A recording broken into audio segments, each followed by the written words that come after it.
आज हम आपको इस वीडियो में बताएंगे माई कंपल्सन टू, अर्थात मेरी मजबूरी। तो मजबूरी, जैसे माई कंपल्सन लिखा है मेरी मजबूरी, तो योर कंपल्सन आपकी मजबूरी, हिज कंपल्सन उसकी मजबूरी, हर कंपल्सन उसकी मजबूरी, डियर कंपल्सन उनकी मजबूरी, तो अवर कंपल्सन हमारी मजबूरी। तो मजबूरी सबकी हो सकती है, किन किन कार्यों में, ये हम इन वाक्यों के जरिए समझेंगे। शुरू करते हैं, इन पर कार्य करते हैं। रूल देखिए, सबसे पहले सब्जेक्ट के स्थान पर हम यहाँ इट को लगाएंगे, इट का प्रयोग करेंगे। इट के बाद में इज़ लगा देंगे, क्योंकि प्रेजेंट टेंस में इज़ हो जाएगा और पास्ट में वॉज कर देंगे। और देखिए, इसके बाद में my compulsion, your compulsion, our compulsion, his compulsion, her compulsion, their compulsion to, ऐसे यहाँ लिख सकते हैं आप। उसके बाद में वर्ब फर्स्ट, यानी जो काम यहाँ, जैसे किस कार्य के लिए आपको मजबूर होना पड़ रहा है, तो वो कार्य यहाँ लिखेंगे, क्रिया की फर्स्ट फॉर्म। उसके बाद में ऑब्जेक्ट लगाएंगे, यानी किस के साथ में, यानी कौन था वो, किस चीज़ पर आपको मजबूर होना पड़ रहा है, ये आपको यहाँ ऑब्जेक्ट देना है। देखते हैं आगे सेंटेंस। अंग्रेजी सीखनी उसकी मजबूरी है, अंग्रेजी सीखनी उसकी मजबूरी है। It is his compulsion,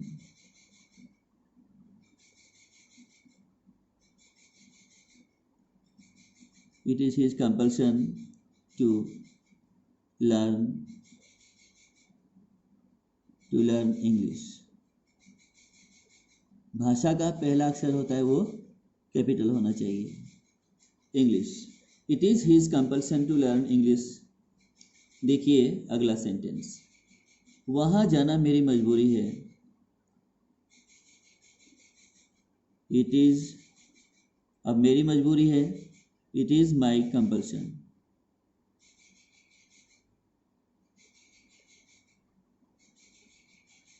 it is my compulsion to go there. It is my compulsion to go there, वहाँ जाना मेरी मजबूरी है। अगला सेंटेंस देखिए, तुम्हें तंग करना मेरी मजबूरी है। It is my compulsion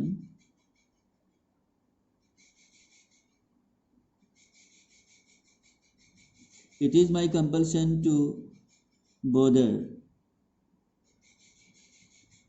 you। it is my compulsion to bother you, bother का अर्थ होता है तंग करना, you आपको या तुमको। it is my compulsion to bother you, आपको तंग करना, तुम्हें तंग करना मेरी मजबूरी है। अगला सेंटेंस, तुम्हारे घर में रहना उसकी मजबूरी है। It is her compulsion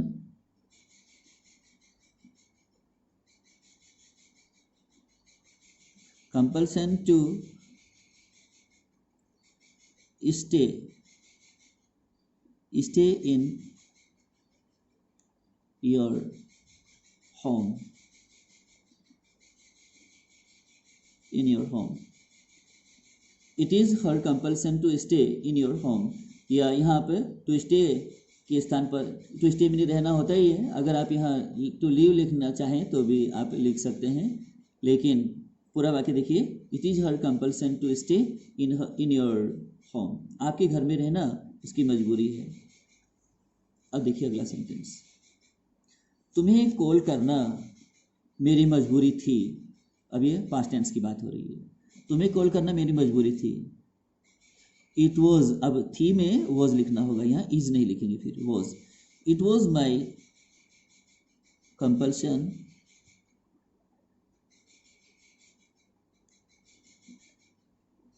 it was my compulsion तुम्हें कॉल करना, to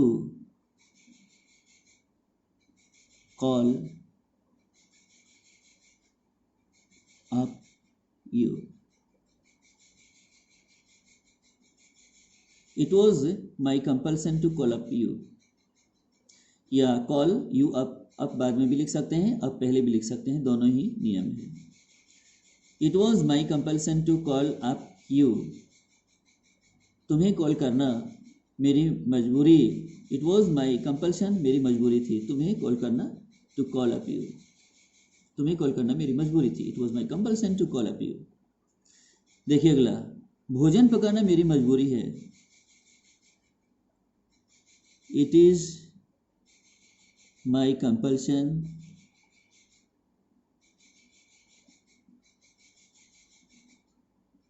It is my compulsion to cook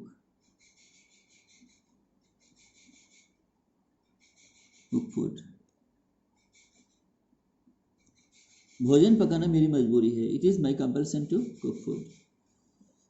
अगला सेंटेंस, प्यार से बात करना मेरी मजबूरी है, तो यहां लिखते हैं it is my compulsion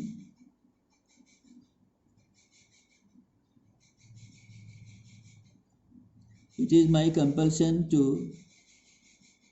is my compulsion to talk politely.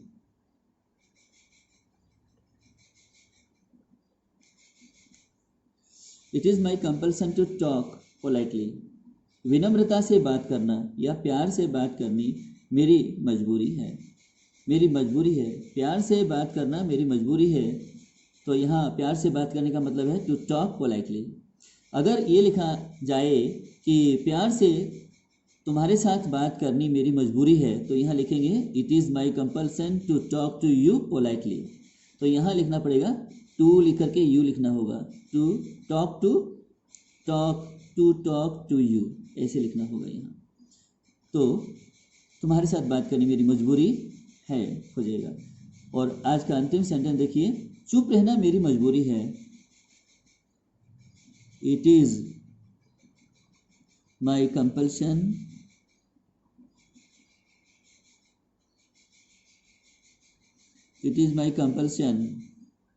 To keep